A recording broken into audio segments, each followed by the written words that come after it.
Я могу сколько угодно рассказывать про то, что он упырь, как он пил кровь, как он кровя сосал. Поэтому многие сегодняшние монашествующие русские люди считают Иосифа Сталина святым. Душегуб? Да разумеется. Вот эти люди, о которых вот я говорю как о мистических сталинистах, Да. они интерпретируют Сталина именно как Именно вот так. такого носителя светоносных энергий. Чудовищный, страшный, жестокий, мощный, серийный массовый убийца. И, наверное, он все-таки был верующим человеком. Летал ли он с иконой вокруг Москвы? Я думаю, что да. Хороший менеджер. Это ощущение какого-то вождя со сверхдержавными запросами. Упырь, вурдалак, преступник, горит в аду и так далее. Для меня, да? Так говорит. Вот. У меня отец воевал под руководством Сталина. Секунду. Уважаемые, вы что творите? Так! Господа, прекратите! Вы что делаете? Не про Сталина история.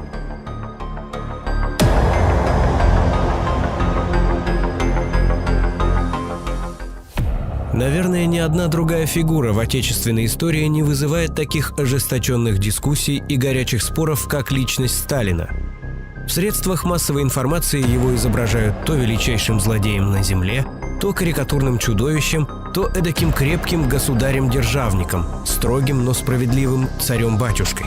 В бурном потоке политических ток-шоу лютая ненависть к Сталину сталкивается с восторженной идеализацией его образа. За этим нагромождением легенд и фактов, обильно перемешанных с домыслами и неправдой, многим людям трудно разглядеть его настоящую историческую роль. Но при всей кажущейся сложности это просто. И для этого не нужно долго копаться в деталях биографии Сталина, заниматься глубоким анализом его личности. Нам лишь потребуется отбросить ложное, опустить второстепенное и вспомнить действительно важное. Тогда станет понятно, какое место занимает Сталин в истории. Почему любыми способами очерняются или наоборот неловко идеализируются его дела и свершения. А главное, можно будет ответить на вопрос, что значит Сталин для нашей страны и мира сегодня. В этом фильме мы намеренно откажемся от обсуждения личной жизни Сталина. Не будем мы говорить о его принципиальности или волевых качествах. Речь не пойдет о его способностях, феноменальной памяти, начитанности или огромной тяге к самообразованию. Все это останется за скобками. У фильма другая задача. Мы хотим вспомнить эпоху, в которой Сталин жил, идеи, которым он служил, главные вехи его политического пути, а за ними увидеть сухой остаток его дел. Иосиф Джугашвили родился в последней четверти 19 столетия. В Российской империи наступило время больших перемен. Совсем недавно было отменено крепостное право, ломался старый уклад жизни. Тяжкий труд рабочих на фабриках и заводах, нелегкое бремя податей и налогов, бесправие и нужда простого труженика, рост социальной напряженности – таковы были реалии царской России. Обстановка в стране накалялась. Когда юный Сосо, сын обувщика и работницы, начал учиться в семинарии, в России уже активно действовали подпольные организации марксистов. 15-летний семинарист Джугашвили попадает в один из таких кружков и увлекается революционными идеями. Карл Маркс открыл и сформулировал законы исторического развития общества. Он первым научно обосновал, что все происходящее в социуме зависит от способа производства, распределения и обмена материальных благ. Именно экономические отношения определяют все стороны человеческой жизни – политику, право, государство и его институты, культуру, идеологию, религию, искусство, мировоззрение и мораль. Возникновение частной собственности постепенно привело к разделению общества на большие группы людей – классы. Каждому способу производства соответствует определенная структура классов. Одни классы производят благо, другие присваивают большую часть произведенного. Усложняются орудия труда, меняется сам человек, и по мере развития производительных сил общества между классами возникают противоречия. Со временем противоречий становится все больше, они обостряются, в итоге старый способ производства вытесняется новым. При этом господствующие классы утрачивают свое значение и уходят с исторической арены. Их место занимают новые классы. Смена общественно-экономических формаций закономерна. Рабовладельческий строй исчерпал ресурс своего развития и сменился более прогрессивным строем – феодализмом. Феодализм пал под ударами капитализма. В текущую историческую эпоху революционным классом стал пролетариат – класс наемных работников.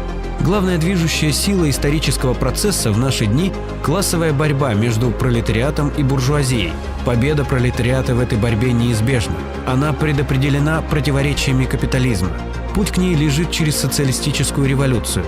Только взяв власть в свои руки, уничтожив частную собственность на средства производства, рабочие смогут покончить с эксплуатацией, построить сначала социалистическое, а затем и бесклассовое коммунистическое общество. Маркс не просто дал научное объяснение социальных явлений. Угнетенный класс впервые в истории получил четкий и понятный политический рецепт избавления от гнета. 1898 год. Иосиф Джугашвили вступает в Тифлисское отделение РСДРП. Он занимается пропагандой и партийной журналистикой, создает типографии, устраивает демонстрации, стачки и забастовки, формирует боевые дружины и партийные комитеты, достает деньги на нужды партии, добывает оружие, участвует в ликвидации провокаторов, организовывает экспроприации. К моменту знакомства с Лениным в 1905 году это опытный и закаленный революционер. Четкость и определенность политических взглядов Сталина прослеживается уже в ранних его работах и статьях. Прошло то время, когда смело провозглашали «единая и неделимая Россия». Теперь и ребенок знает, что единой и неделимой России не существует, что она давно разделилась на два противоположных класса – на буржуазию и пролетариат. Теперь ни для кого не является тайной, что борьба между этими двумя классами превратилась в ту ось, вокруг которой вращается наша современная жизнь. Состоятельная буржуазия – наш непримиримый враг. Ее богатство зиждется на нашей бедности, ее радость – на нашем горе. Первая русская революция терпит поражение. В годы наступившей реакции Сталин вместе с Лениным ведет борьбу против меньшевиков-ликвидаторов и отзавистов, разрушавших партию рабочего класса изнутри. Ленин ценит организаторские способности Сталина. По его предложению в 1912 году Сталина заочно избирают в Центральный комитет партии и ставят во главе русского бюро ЦК.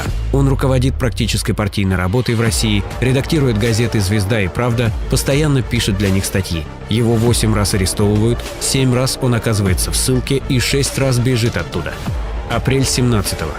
Монархия пала. Ленин возвращается из эмиграции. Сталин поддерживает ленинский курс на вооруженное восстание, занимается его организацией и подготовкой. Революция не может удовлетворить всех и вся.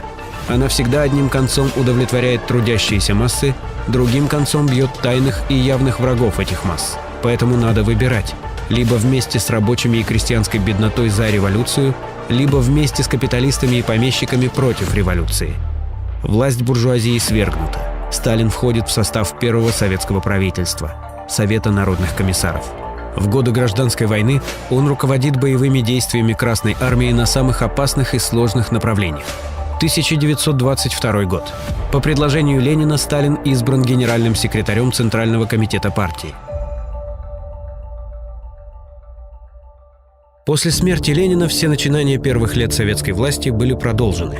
Реализовывался план Гуэлро, восстанавливалось и росло промышленное производство, крепла наука страны Советов, ускоренными темпами шла ликвидация безграмотности. Во время своего визита в СССР индийский писатель Рабиндранат Тагор так описывал атмосферу молодого советского государства.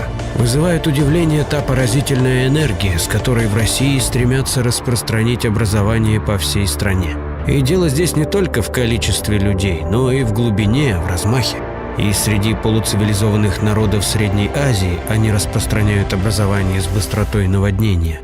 И нет предела их неустанной энергии, направленной к тому, чтобы открыть этим народам доступ к вершинам науки. В театрах огромные толпы народа, и основные зрители – крестьяне и рабочие, и нигде их не оскорбляют. В 2-3 учреждениях, которые я до сих пор посетил, я обратил внимание на духовное возрождение и торжество проснувшегося человеческого достоинства. Простой народ сбросил бремя неравенства, смог выпрямиться и поднять голову. Они стоят теперь в мире людей с высоко поднятой головой. Ум их независим, а руки свободны». Еще в 20-е годы партия обозначила курс на индустриализацию и сплошную коллективизацию. Обе эти задачи были связаны между собой. Решение одной невозможно было без решения другой. Новым стройкам, заводам и фабрикам нужны были миллионы рабочих рук. Мелкие крестьянские хозяйства, не оснащенные современной техникой, не могли прокормить огромную страну с растущим городским населением. А без развитой промышленности государство не справилось бы с обеспечением своей обороноспособности. Мир после первой империалистической бойни был лишь передышкой. Начало новой войны было вопросом времени, и большевики прекрасно это понимали. Мы отстали от передовых стран на 50-100 лет. Мы должны пробежать это расстояние в 10 лет. Либо мы сделаем это, либо нас сомнут. Эти слова были сказаны Сталиным в 1931 году. Гидроэлектростанции, тысячи заводов и фабрик, десятки тысяч колхозов и совхозов с обслуживающими их машино-тракторными станциями. Все это появилось в СССР за 2 пятилетки. Французский журналист и общественный деятель Анри Барбюс писал: «А факты вот они. Самое нищее из европейских государств, невежественное, скованное, битое, голодное, кровоточащее и разрушенное, стало крупнейшей в Европе и второй в мире индустриальной страной, и притом культурнейшей во всех отношениях. Такой невиданный рост достигнут средствами одной только страны. Все прочие были ей врагами. Препятствия в те годы чинили не только внешние недруги. Предатели, изменники и вредители во множестве действовали и внутри страны.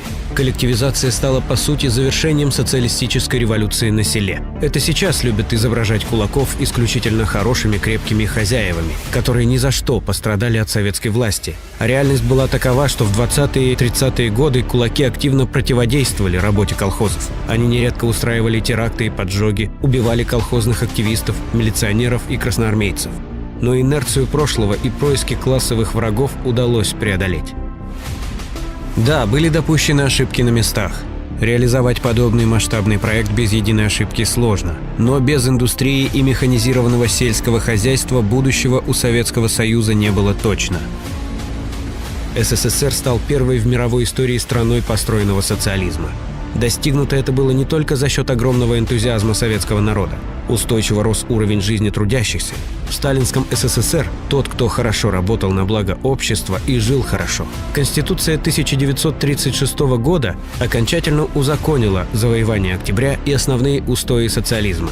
Она не просто декларировала социальные права, о которых раньше трудовой народ не мог и мечтать. Эти права были гарантированы гражданам СССР на деле. Ни помещик, ни фабрикант, ни царь были теперь хозяевами страны, а рабочий, колхозник, врач, инженер и учитель. И когда враг пришел на советскую землю, он столкнулся с невероятным сопротивлением ее новых хозяев. Такого мужества, героизма, стойкости, жертвенности и самоотверженности на фронте и в тылу не знала человеческая история. Победила советская армия, победило советское оружие, победила советская техника, победила советская промышленность, победил советский колхоз, победила советская наука и советская школа, победил дух свободного советского человека, труженика и воина, победила коммунистическая партия, победили советская дипломатия и советское правительство, победила ставка верховного главнокомандующего, победила, доказала свое полное превосходство социалистическая система. Та война была войной классовой, войной социализма и капитализма.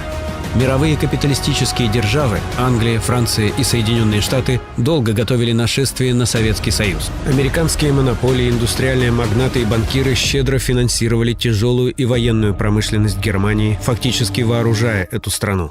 Англия и Франция обеспечивали прикрытие агрессивной немецкой внешней и внутренней политики в Европе.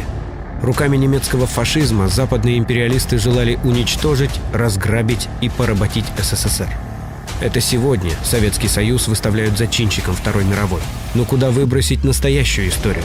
Не спрятать аншлюз Австрии, не скрыть Мюнхенский сговор и странную войну, когда Англия и Франция бросили своего вассала, Польшу, на произвол судьбы. Прямая поддержка, а также плохо прикрытая политика потакания и попустительства подталкивали фашистского зверя на восток. Но враг ошибся в расчетах. Не все пошло по его плану. Британским и американским империалистам в итоге пришлось даже вступить в союзнические отношения со страной Советов.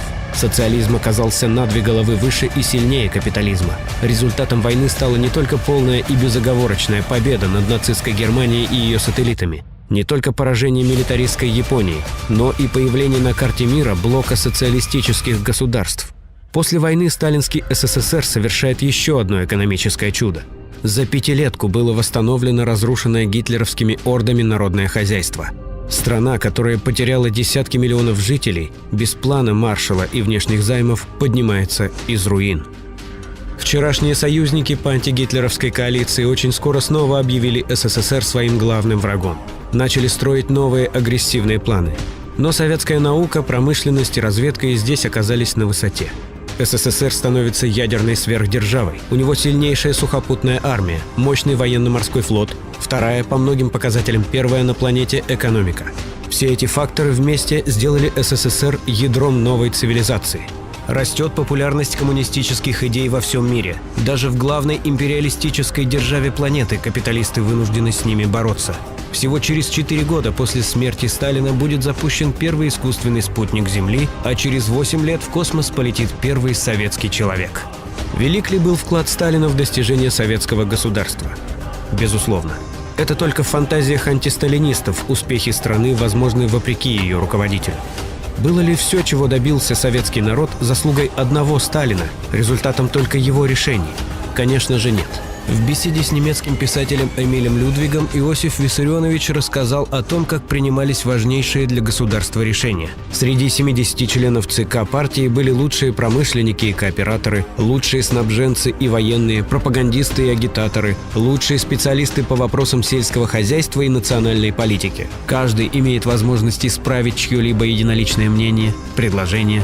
Каждый имеет возможность внести свой опыт. Если бы этого не было, если бы решения принимались единолично, мы имели бы в своей работе серьезнейшие ошибки.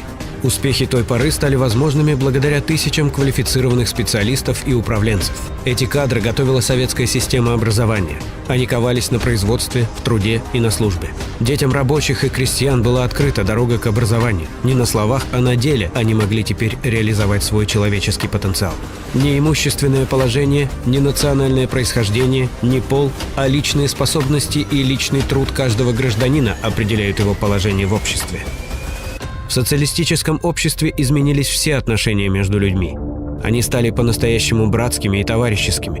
Не было больше господ, не было барского угнетения и презрения. Каждый человек знал, что он никогда не останется без работы и жилья. Знал, что если случится беда, то ему окажут любую медицинскую помощь, не требуя за нее платы.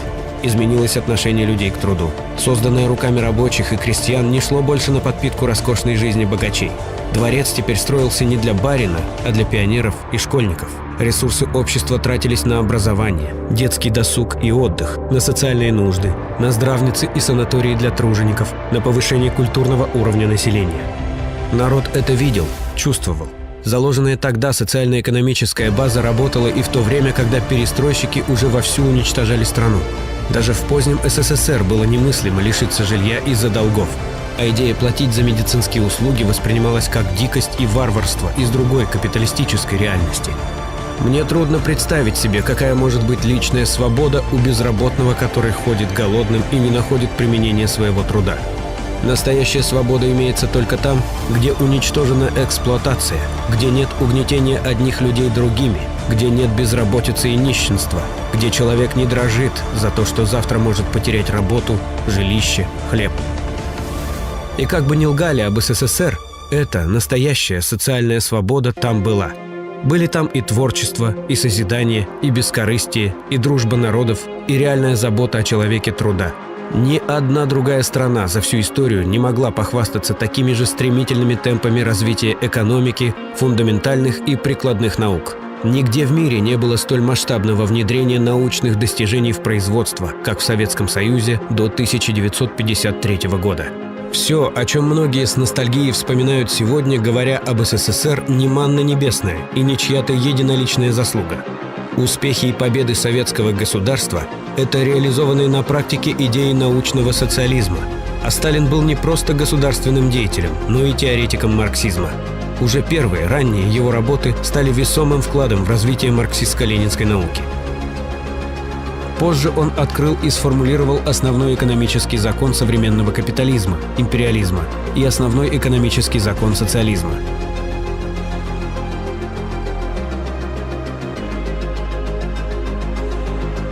На основе ленинского учения об империализме Сталин дал анализ борьбы двух систем – капиталистической и социалистической. При его участии в 1938 году был написан краткий курс истории ВКПБ, энциклопедия основных знаний в области марксизма-ленинизма, истории СССР и партии большевиков. Сталин стал основателем новой науки, ставшей важным разделом марксизма – политической экономии социализма. И теории Иосиф Виссарионович всегда придавал огромное значение. Нужно, чтобы наши кадры хорошо знали марксистскую экономическую теорию. Первое, старшее поколение большевиков было теоретически подковано. Мы зубрили капитал, конспектировали, спорили, друг у друга проверяли. В этом была наша сила. Это нам очень помогло. Второе поколение менее подготовлено. Люди были заняты практической работой, строительством. Марксизм изучали по брошюрам. Третье поколение воспитывается на фельетонах и газетных статьях. У них нет глубоких знаний. Им надо дать пищу, которая была бы удобоварима. Большинство из них воспиталось не на изучении работ Маркса и Ленина, а на цитатах. Если дело дальше так пойдет, то люди могут выродиться. В Америке рассуждают, все решает доллар, зачем нам теория, зачем наука. И у нас так могут рассуждать, зачем нам капитал, когда социализм строим. Это грозит деградацией, это смерть. Чтобы этого не было даже в частностях, нужно поднять уровень экономических знаний. «Переход от капитализма к коммунизму, — писал Ленин, — есть целая историческая эпоха. Пока она не закончилась, у эксплуататоров неизбежно остается надежда на реставрацию. А эта надежда превращается в попытки реставрации. Свергнутые эксплуататоры, которые не ожидали своего свержения, не верили в него, не допускали мысли о нем, с удесятеренной энергией, с бешеной страстью, с ненавистью, возросшей во 100 крат, бросаются в бой за возвращение отнятого рая». Именно это случилось в нашей стране. После смерти Сталина к власти пришли контрреволюционные силы. Быстро уничтожить социализм не получилось. Слишком большую скорость набрал этот гигантский локомотив. Потребовались десятилетия настойчивой ревизии марксизма, вредительства и диверсии в экономике, науке и культуре, чтобы дезориентировать советский народ и подготовить его к реставрации капитализма. История, как известно, не знает сослагательного наклонения, и мы не будем рассуждать о том, мог ли Сталин подстелить соломку и предупредить надвигавшуюся катастрофу. Многие теперь с легкостью судят о произошедшем. Такие судьи и критики забывают, что советскому государству с момента его появления постоянно грозило уничтожение. Создавалось это государство не в тепличных условиях, а на территории ослабленной страны, во враждебном окружении. В наследство большевикам досталась не только разруха 2 войн, но и отсталость, накопленная еще с царских времен. А самое главное, социализм строился впервые в мировой истории. Подобного опыта у человеческой цивилизации не было вовсе. СССР до сих пор остается главным успехом пролетариата в его многовековой классовой борьбе. Поэтому, кстати, буржуазные пропагандисты и льют помои на Советский Союз. Вовсе не из-за его неудач, а как раз наоборот, потому что слишком многое тогда получилось. Это был одновременно и огромный успех, и болезненный исторический урок для трудящихся всего мира. Любые социальные и политические завоевания можно легко потерять, если ослабевает классовая бдительность. И ни один, даже самый выдающийся политик и государственный деятель в одиночку не приведет трудовой народ к благополучию. Это дело всего рабочего класса, дело каждого сознательного пролетария. Но несмотря на поражение Советского Союза, победа капитализма временна. Классовая борьба продолжается. Социализм не выдумка философов и не абстрактная книжная идея. Это объективная жизненная необходимость для всего человечества и его неизбежное будущее. Слова Ленина, сказанные им об Октябрьской революции, можно отнести ко всему советскому опыту.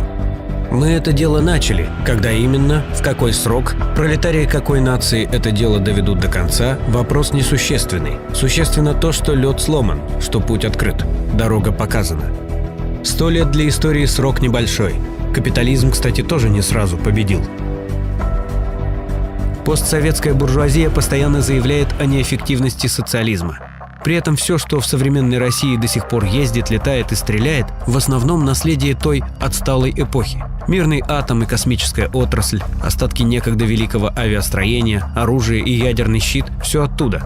Какими достижениями могут похвастаться российские капиталисты? Рывками эффективных менеджеров, убегающих с наворованным за границу? Или прорывами изношенных трубопроводов?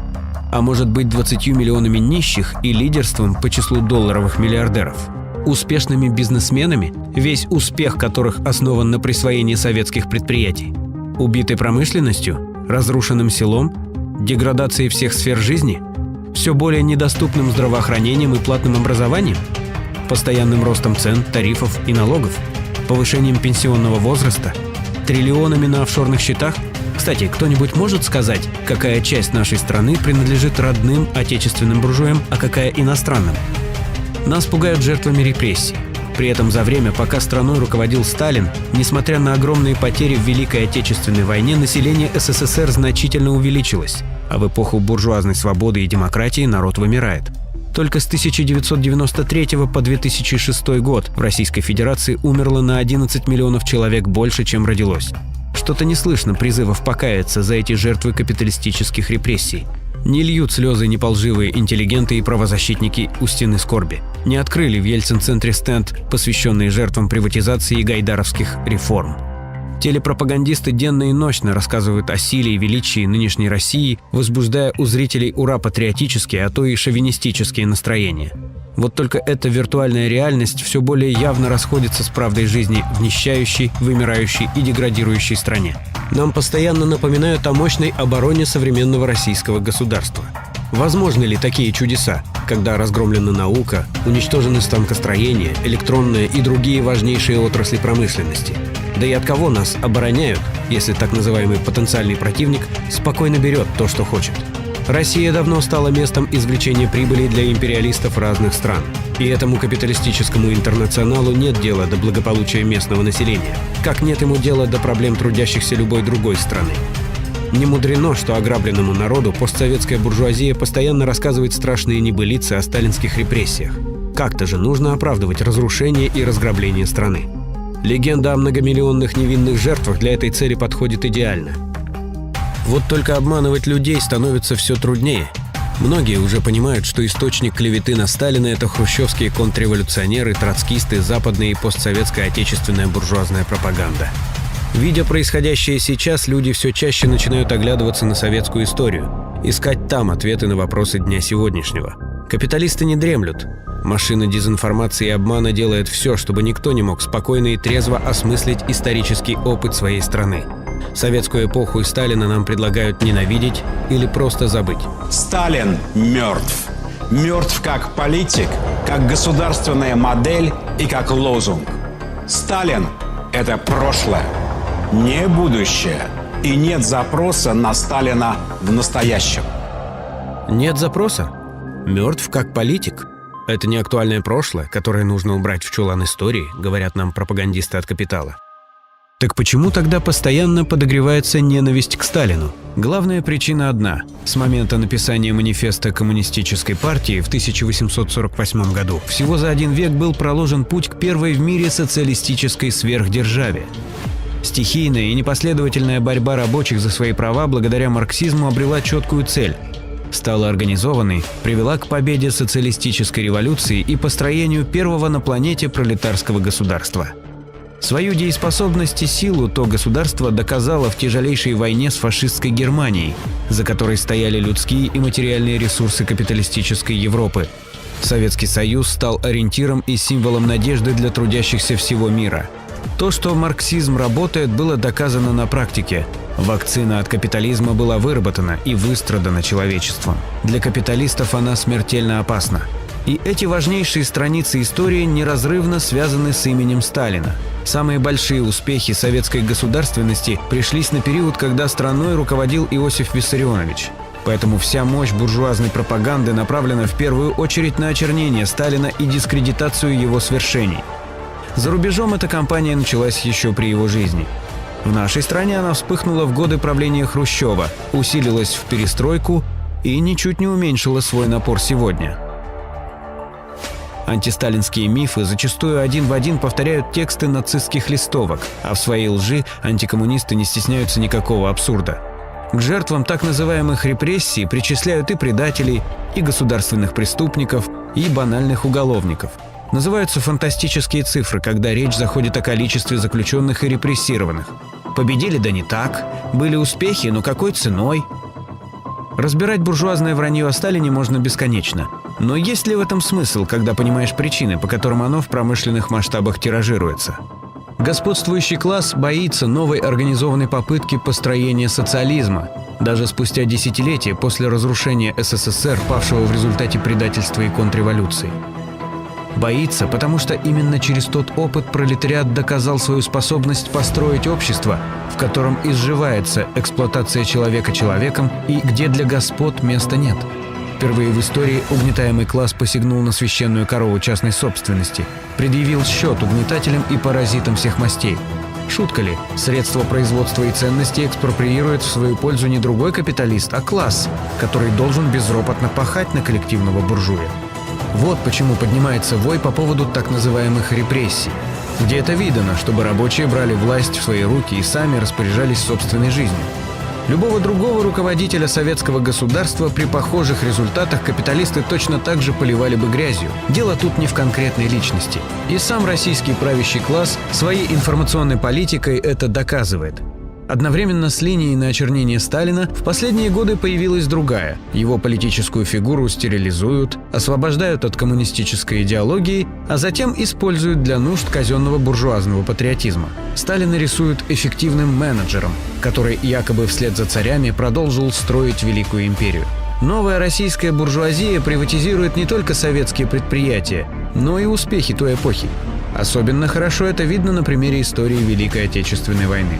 Даже рыночный ребрендинг проводят, постепенно замещая советские символы новоделами. Активно выхолащиваются смысл и классовая подоплека тех событий. Современная пропаганда пытается убедить нас в том, что защищать свою социалистическую родину и быть пушечным мясом капитала в бойнях, устроенных буржуями ради своего обогащения, это одно и то же. Образ Сталина как лидера некоего абстрактного бесклассового отечества для буржуазии безопасен и полезен. Можно даже вспомнить его крепкую руку, оправдывая давление на своих политических оппонентов якобы в интересах национальной безопасности. Вот только крепкая рука буржуазии – это Гитлер, Муссолини и Пиночет, которые душили рабочее движение. А крепкая рука Сталина оберегала трудящихся от паразитов. И военная мощь Советского Союза создавалась не для доминирования в мире с целью грабежа и эксплуатации слабых стран, а для защиты от агрессии со стороны враждебного капиталистического окружения. Лучше всего об этом сказал сам Сталин. Задача, которой я посвящаю свою жизнь, состоит в возвышении другого класса, а именно рабочего класса. Задачей этой является не укрепление какого-либо национального государства, а укрепление государства социалистического и, значит, интернационального. Причем всякое укрепление этого государства содействует укреплению всего международного рабочего класса. Если бы каждый шаг в моей работе не был направлен на то, чтобы укреплять и улучшать положение рабочего класса, то я считал бы свою жизнь бесцельной. С точки зрения буржуазного права Ленин, Сталин и другие большевики всегда будут преступниками. Точно так же, как преступником для рабовладельцев был Спартак, нарушивший законы Римской империи. Преступником был Степан Разин по законам феодальным. Законы пишутся господствующим классом. Но правда состоит в том, что преступна и античеловечна сама капиталистическая система. Когда один класс владеет практически всеми средствами производства, а другой ничем, кроме собственной рабочей силы, отношение между ними – это отношение эксплуататора и эксплуатируемого. Капитализм обрекает сотни миллионов людей на труд за гроши, нищету, безработицу, голод, на гибель в войнах, развязанных в интересах денежных мешков. И он сам создает условия, в которых угнетенные вынуждены бороться за свои права. Можно сколько угодно демонизировать Ленина и Сталина, но для революции никто не сделал больше, чем цари, помещики и капиталисты. Тем же самым занимается и современная буржуазия, превращая в ад жизнь трудящихся во всем мире. Историю творят в первую очередь классы, а не личности, пусть даже самые выдающиеся. Сталин, которого мы знаем, сформировался не на пустом месте. Он сложился в революционном движении, партии большевиков, боровшейся за интересы рабочего класса и всех честных тружеников. Буржуазные пропагандисты могут и дальше изображать Сталина мифическим злодеем или героем-одиночкой, возбуждать ненависть к нему или пассивную веру в сказочного спасителя. Несмотря на эти декорации, люди все равно будут открывать для себя настоящего Сталина. Сталина-революционера, теоретика марксизма и руководителя первого в мире социалистического государства. Человека, который с юных лет и до последних дней своей жизни был верен коммунистической идее. Его имя до сих пор вызывает ненависть у капиталистов разных стран. Потому что для них нет ничего страшнее и опаснее, чем стальная воля пролетариата, осознающего свои классовые интересы и вооруженного теорией классовой борьбы. Сталин – предвестник их будущего неминуемого и окончательного поражения. А сталинский СССР – предвестник нового мира, где с угнетением человечества будет покончено навсегда. Раньше буржуазия позволяла себе либеральничать. Отстаивала буржуазно-демократические свободы. и тем создавала себе популярность в народе. Теперь от либерализма не осталось и следа. Нет больше так называемой свободы личности. Права личности признаются теперь только за теми, у которых есть капитал. А все прочие граждане считаются сырым человеческим материалом, пригодным лишь для эксплуатации. Растоптан принцип равенства людей и наций. Он заменен принципом полноправия эксплуататорского меньшинства и бесправием эксплуатируемого большинства граждан. Знамя буржуазно-демократических свобод выброшено за борт. Я думаю, что это знамя придется поднять вам, представителям коммунистических демократических партий, и понести его вперед, если хотите собрать вокруг себя большинство народа. Больше некому его поднять.